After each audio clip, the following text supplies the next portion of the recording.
Welcome, everyone. Today we're doing a special deep dive into a topic that affects, well, probably everyone listening. It's the operating system for the modern world, really. It is. We're talking about the English language itself, and our mission today is to figure out how this language evolved from, an ancient tribal dialect into a global tool for communication. And to understand all the fun and sometimes frustrating differences in how it's spoken today. Exactly. Our sources kept describing English as a kind of chameleon, and I love that metaphor. It's perfect, isn't it? It adapts, it changes its color depending on the people and the cultures that use it. Yeah, which is why no two places speak it exactly the same way. And that can be a real challenge for learners. I mean, it's a common struggle. Oh, definitely. You might learn in a textbook to ask for a latte. And then you go to Australia and the barista asks if you want a flat white. Or you learn to ask for something to go in the U.S. But in the UK, you'll hear takeaway. Right, and we want to reassure you, if you're listening and learning, that's not your mistake. Not at all. It's the beauty of the language's evolution. The confusion is part of its DNA. So let's unpack that DNA. Where do we even begin? We have to go way back to the beginning. Okay, so section 1, the birth of English. Right.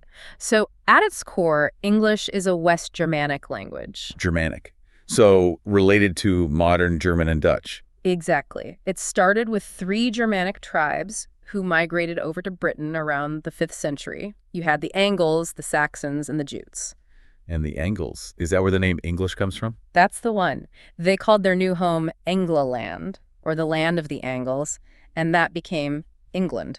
So if we could, time travel back and meet one of these Angles or Saxons, could we understand them? Oh, absolutely not. Not a chance. Not even a little bit. It would sound like a completely different foreign language to you. If you look at the most famous work from that time, the epic poem Beowulf. I've seen images of the manuscript. It looks like a different alphabet. It basically is. They used runic letters that we don't use anymore, like thorn, which made the th sound.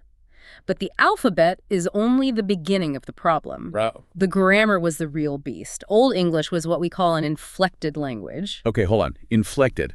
Let's break that down for everyone. What does that actually mean? It means that the ending of a word told you its job in the sentence. So in modern English, word order is everything. Right. The dog bites the man is very different from the man bites the dog. Exactly. The order tells you who's doing what. In Old English, you could mix up the order because the word for man, for example, would have a special ending on it to show he was the one being bitten. Wow. So the meaning was kind of attached to the word itself. Precisely. And on top of that, every noun had a gender. Like in French or Spanish, where a table is feminine. Yes, but even weirder. In Old English, the word for woman was grammatically masculine, and the word for child was neuter. It was a huge system of memorization. That sounds like a complete nightmare. So what happened? How did we get rid of that? Well, 2 big things happened. First, St. Augustine arrived in 597 AD and brought Christianity. And with Christianity came Latin. Lots and lots of Latin words for church and school. Words like master, priest, candle. That was the first big injection of foreign vocabulary. Okay, so that's one influence. But that doesn't explain the grammar changing. No. For that, you can thank the Vikings. The Vikings. Yeah. I just picture them raiding villages, not fixing our grammar. They did plenty of raiding, for sure. But from the 8th century on, they also started to settle down in parts of England. And they spoke Old Norse. Which was also Germanic language, right? A cousin language, yes. So they could kind of understand each other. The root words were similar, but all those complicated grammatical endings were different. So they were just getting in the way. Totally in the way. Imagine a Viking trying to buy an axe from a Saxon. They don't have time for complicated grammar, so what do? Simplify it. They drop the endings, they strip the language down to the basics to make a deal, and over a couple hundred years, that process killed the inflectional system and the noun genders. That is fascinating. So our simpler grammar is basically the result of trade between 2 groups of people who couldn't be bothered with complicated rules. In a nutshell, yes.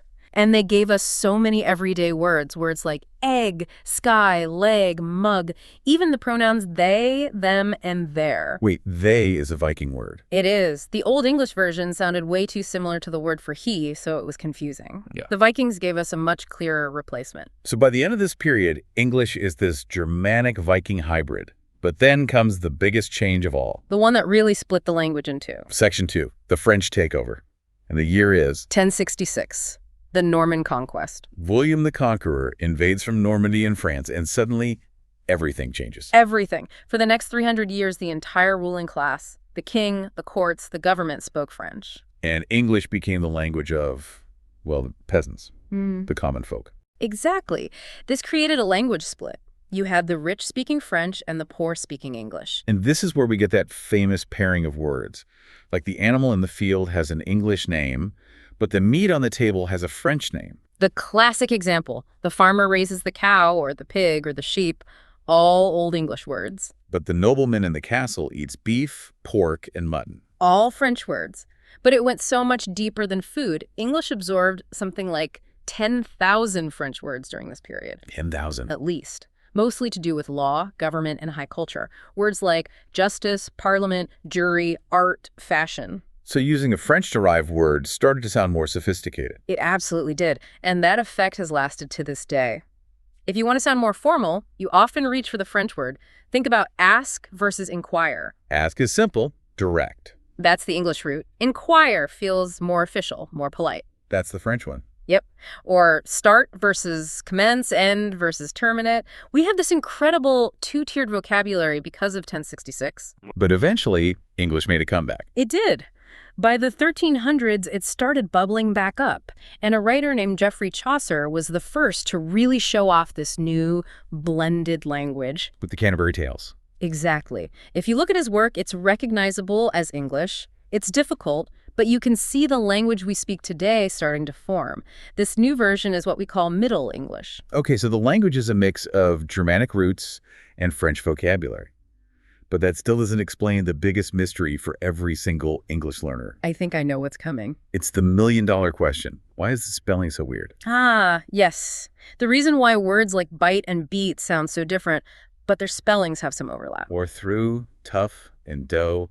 It's a disaster. It is a disaster, and the reason for it has a name, the Great Vowel Shift. Section 3. This sounds like a cataclysmic event. For linguistics, it pretty much was. Between about 1400 and 1700, the way English speakers pronounced all their long vowels changed completely. All of them. Every single one. It was like a game of musical chairs happening inside people's mouths. The pronunciation of one vowel would shift, bumping another one out of place, which then bumped another one. A domino effect. A domino effect. Or a chain shift, as linguists call it. So, for example, the word bite. Before the shift, it was pronounced more like we say beat today. B-E-T. Beat. Okay. But then that long I sound started to change, and eventually became the I sound we have now. B-I-T. And the word meat. Well, that used to be pronounced more like meat. M-A-T. That E sound shifted up to become the I sound in meat. My head is spinning. This is so complicated. It's incredibly complex, but the key thing to remember is that while all of this was happening, something else arrived in England, something that would freeze the language in time. The printing press. William Caxton sets up the first printing press in England in 1476, right in the middle of the Great Vowel Shift. Oh, no. Oh, yes. The printers needed to standardize spelling so they could sell books to everyone, and they based the spelling on how words were pronounced then. But people's pronunciation kept changing. Exactly. The spelling got locked down, but the sounds kept moving. And that created this huge mismatch between how a word looks and how it sounds. So we're basically reading a language using medieval pronunciation guides. That's a great way to put it. Think of a word like knight. K-N-I-G-H-D-S-T. Right. The silent K. The silent GH. In Chaucer's time, none of those letters were silent. It would have been pronounced something like Kunicht, with a throaty sound for the E. Like in German. Very Germanic. But we stopped making those sounds.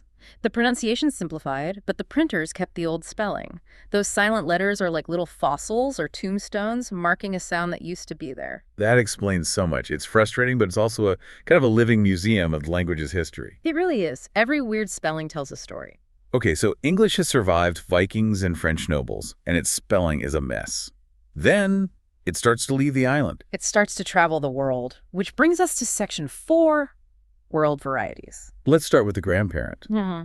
British English. Right. And here we have to bust a big myth.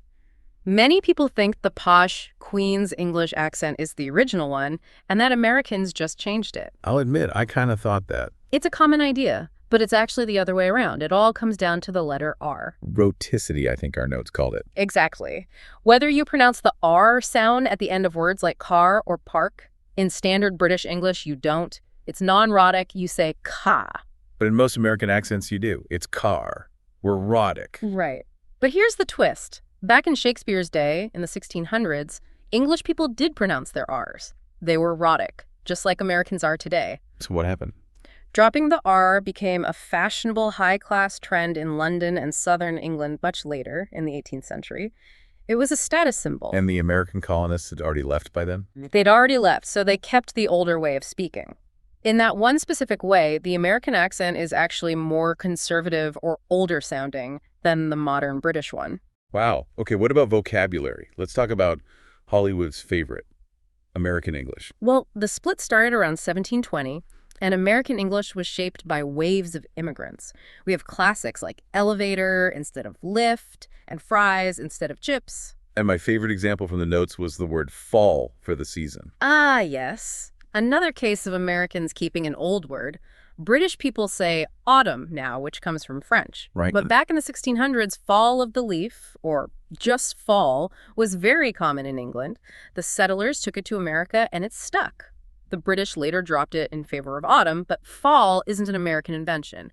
It's an English heirloom. I love that. Okay, let's head down under Australian English. Good day, mate. The laid-back version. This variety is much younger, really starting from 1788 with British and Irish settlers. And their accent is really distinctive, especially the vowels. Oh, yeah. They tend to stretch their vowels out, so where like day can sound a bit more like die, and no can sound like new. But the best part of Australian English has to be the slang. It's fantastic. And it comes from a cultural desire to be informal and equal. They shorten everything and then add an O or an I to it. So breakfast becomes brekkie. Becky Noon. Is arvo. A barbecue. A Barbie, of course. It's a way of sounding friendly and not taking yourself too seriously. So we have all these major varieties. But the story doesn't stop there, does it? Not even close. Yeah. Which brings us to our final section. English as a global language. A lingua franca. A bridge language. Exactly. It's what a pilot from Argentina uses to talk to an air traffic controller in Sweden. It's the language of science, the internet, international business. And the most mind-blowing statistic in our research was about the number of speakers. I know the one you mean. For the first time in history, there are way more non-native speakers of English than native speakers. Why, a lot, right? Some estimates put the ratio at 4-to-1, which means that most English conversations happening on Earth right now do not involve a native speaker at all. So what does that mean for someone learning the language? Do you have to aim for a perfect British or American accent? No, you absolutely don't. That's the key takeaway. The goal today is not perfection, it's intelligibility. Can you be understood? And since most people you'll talk to are also non-native speakers, that perfect native accent is becoming less important. It's becoming less and less relevant. You see new forms of English emerging, like Singlish in Singapore or Euro-English in Brussels. They have their own rules that work perfectly well for communication. So the language doesn't really belong to the UK or the US anymore. It belongs to the world. It's global property. In fact, some research shows that native speakers can actually be the worst communicators in an international setting. How is that possible? Because we use too much slang, too many idioms. We say things like, let's hit a home run, or it's raining cats and dogs. A non-native speaker often uses a clearer, more direct, more logical form of English. That's so reassuring for learners. You're not just learning a language, you're joining a global community that is actively shaping it. You're a co-owner of the language. What an incredible journey. So let's just quickly recap. Okay. It started as a Germanic dialect spoken by the Angles and Saxons. Then the Vikings simplified the grammar and gave us words like egg. Then the French invaded and gave us a huge, fancy vocabulary with words like justice and beef. Then the Great Vowel Shift and the printing press messed up the spelling forever. And finally, it spread around the world and developed all these wonderful local flavors, from American fall to Australian arvo. From a tiny island dialect to the planet's operating system. Which leads us to our final thought for you, the listener. We've established that English is now global property. So the question is, as you learn and use English, you are actively shaping its future. And since non-native speakers are now the majority, Will your way of speaking the way non-native speakers use the language? Will that eventually become the new standard? Will the mistakes of today become the accepted grammar of tomorrow? It's a fascinating thing to consider. The language is changing right under our noses. And you're a part of that change. Thank you so much for joining us on this deep dive. Keep learning, keep speaking, and please don't worry about the spelling. It confuses us too. We'll see you next time.